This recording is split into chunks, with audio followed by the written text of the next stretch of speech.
Today, a diet that is gaining huge buzz and momentum, the Paleo diet.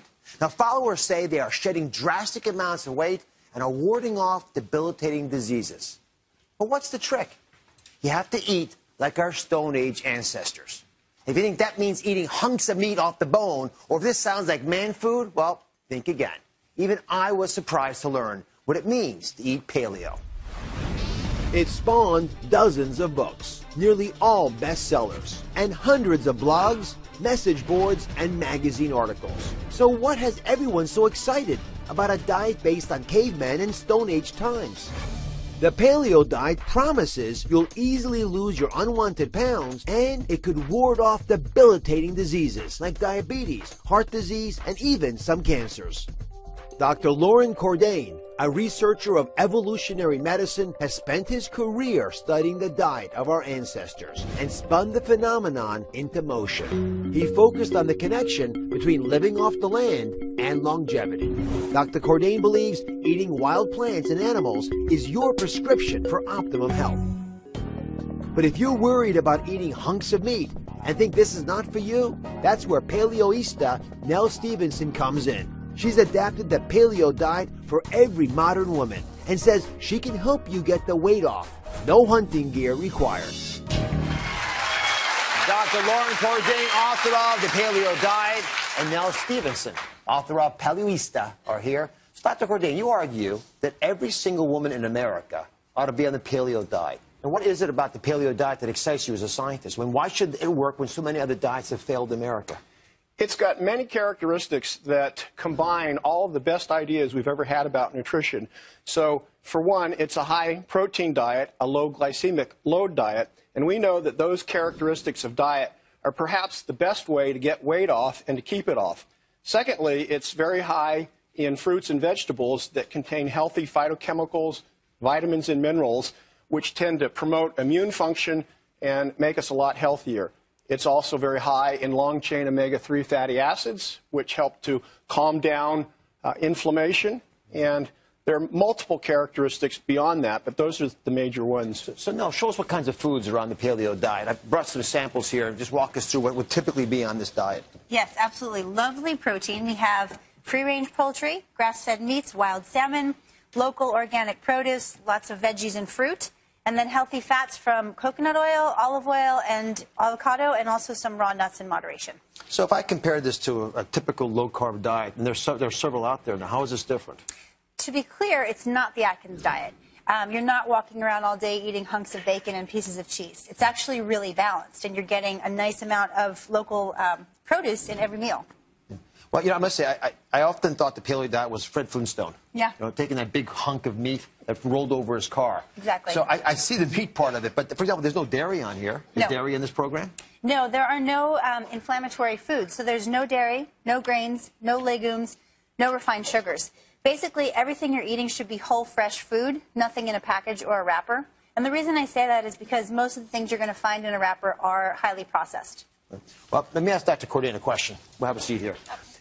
When I come back to this idea of the paleo diet, and I've been asked about it so much recently, I'm generally surrounded, even in my own case, by misconceptions. People trying to explain it to me, but not quite getting it right. So what's, in your opinion, because you're probably the world expert in this diet, what is the biggest misconception about the paleo diet? Well, thank you for the nice compliment. But I think probably the biggest thing that people think is that it's a fad diet. And if it is a fad diet, it's the longest living fad we've ever had. It goes for 2.5 million years up until about 10,000 years ago. You argue actually that it helps reduce heart disease, helps reduce diabetes, high blood pressure. These are big claims. Is there really enough data to back that up? You even challenge the concept that the Mediterranean diet may not be as healthy as this. That's absolutely right. If we look at the endpoints for cardiovascular disease, we can look at blood pressure, we can look at blood cholesterol. Paleo diet is superior to those in the 7 or 8 randomized controlled trials. So now let me reduce this to practice, because the big question for most of our viewers is, can I lose weight on this diet? Absolutely. So how much, and how long, how difficult? I've seen in some cases people have lost tremendous amounts of weight, sometimes 75 pounds in about 6 months. Granted, it's going to depend on how much weight somebody has to lose in the first place. If you're somebody who's trying to lose that post-baby weight and you've got that last 10 pounds, it may not be as dramatic. but it will be slow but steady. So Nell practices paleo with her clients, and I'll let you, if you can, walk us through the 5 rules you argue we have to appreciate in order to truly practice the paleo diet. Sure. So rule number 1, and we're going to build a plate for everybody, is to understand what foods are in this and how much of these foods. So build me a paleo plate if you don't mind. Absolutely, and it's really simple. So first we're going to start with a plate, and we're going to add about 2/3 fresh veggies. The more variety, the better. The more color, the better. Then we're going to add roughly a palm-sized amount of protein. And again, variety is good, local, organic. And then we're going to add a little bit of a healthy dollop of fat and some fruit.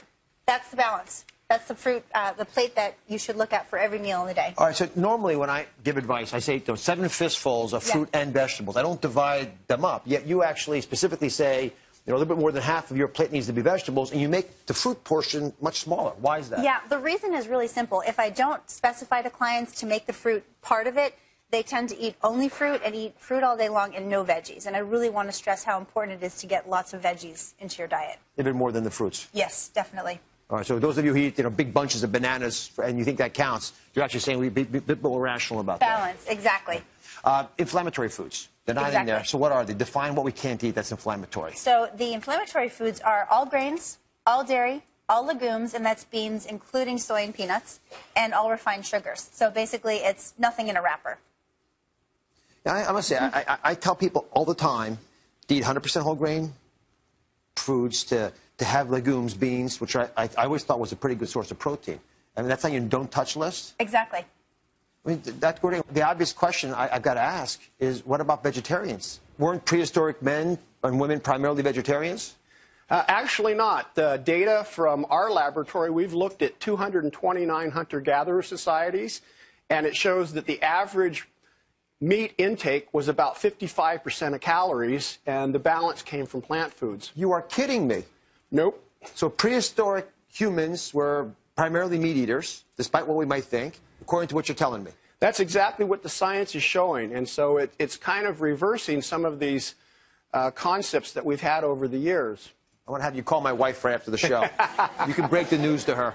All right, no calorie counting. Maybe the best news of all. Why not bother counting calories? Well, let's just be straight. I'm not recommending that people sit down and have 5 steaks at one sitting or eat 10 bananas.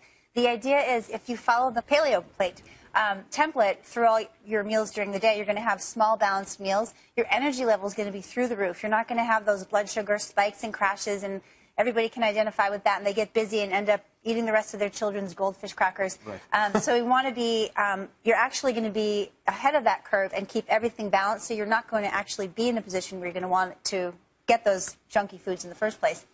And if you do, overdo it on a little bit too much broccoli, it's not going to be the worst thing. No, probably a good thing. All right, The 4th rule, we're getting to the end here, is to eat breakfast that's more like your dinner. Exactly. Now, why is that such an important issue?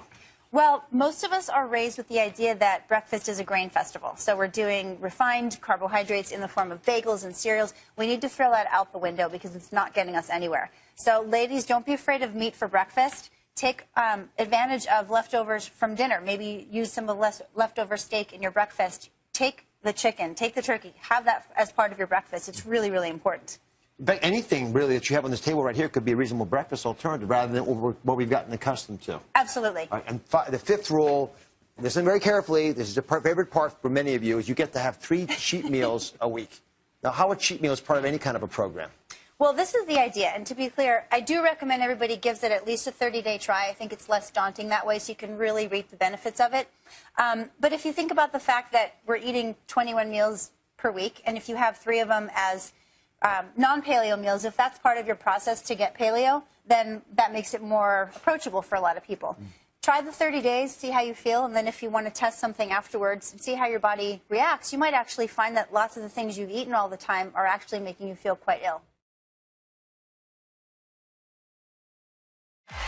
We are back with a modern take on the paleo diet, and we put together meals that can help you shed the pounds and ward off disease without hunting for slabs of meat in your camouflage. Nell Stevenson is back with meals every woman can make. So just remind everyone real quickly about this paleo plate. What should be on the program? So again, don't forget, it's 2/3 vegetables, and then roughly a palm-sized amount of protein, a nice healthy dollop of fat, and some fruit. So easy to make. We're going to start off with the breakfast today. Yes. Show you what you can do. And again, the whole point here is you can go hunting for food in your high heels. You don't have to put camo on. Exactly. So again, ladies, don't forget protein is going to boost your metabolism. You may have already been eating a paleo breakfast without even realizing it. This is a paleo version of steak and eggs. Throw in some veggies and you're set. All right, and they've got a smoothie here? Yes. This is one of my favorites, and I recommend it for clients that are moms on the go. I make it out of tea instead of traditionally would have been milk. Throw some spinach in, different herbs and spices that are also have their own health benefits. And Dr. Oz, it has eggs in it, but you can't taste it, I promise. You put eggs in your smoothie? Yes. You got to have the protein, and you'll love it. Taste it. Who wants to taste eggs in their smoothie? Cheers. Nobody? Cheers. Did you cook the eggs? You can actually soft boil them. You can use raw eggs, or you can use pasteurized liquid egg whites. Whatever is easiest for you. Right. I think it's good. You just taste the blueberries. No, you're right. You can't taste the eggs. Exactly. That might be a bad thing. I can't taste them, but it's good. Good. All right. Walk us through a typical lunch in the paleo diet. Okay, this is a paleo version of a Cobb salad, so you don't have the blue cheese dressing, you don't have the bacon, you have just crisp turkey. You can use leftover turkey from last night's dinner, a nice olive oil mustard dressing, and then this is really always a hit with the kids because you may be wondering and thinking, oh, it's going to be plain, boring chicken, missing that crunch, but you can actually use breaded chicken, but instead of using the flour or cereal, you use walnuts. Perfect. Dinner. Yeah. The dinner is that these look like pretty traditional meals that you normally eat. Exactly, and I've heard from a little bird that you love blackened salmon, so that's I do. paleo. Paleo blackened salmon with a nice little mango salsa and some rapini. And then you might be wondering, what about if you're a pasta lover and I still eat spaghetti? Squash. So spaghetti squash, super easy to make if you haven't seen it before. All right, now, the part that I think folks will be surprised by, because I am, Yeah. is desserts. Yes. And I know, and you talked about 3 cheat meals a week, but these actually aren't even cheat meals. No, there's definitely a place for a paleo treat once in a while. These are paleo truffles, and I make these when I'm hosting a dinner party as a parting gift. And if you find chocolate ideally higher than 85%, I actually like the 99%. And if you take chocolate, coconut oil, almond butter, and a little bit of honey or agave, they're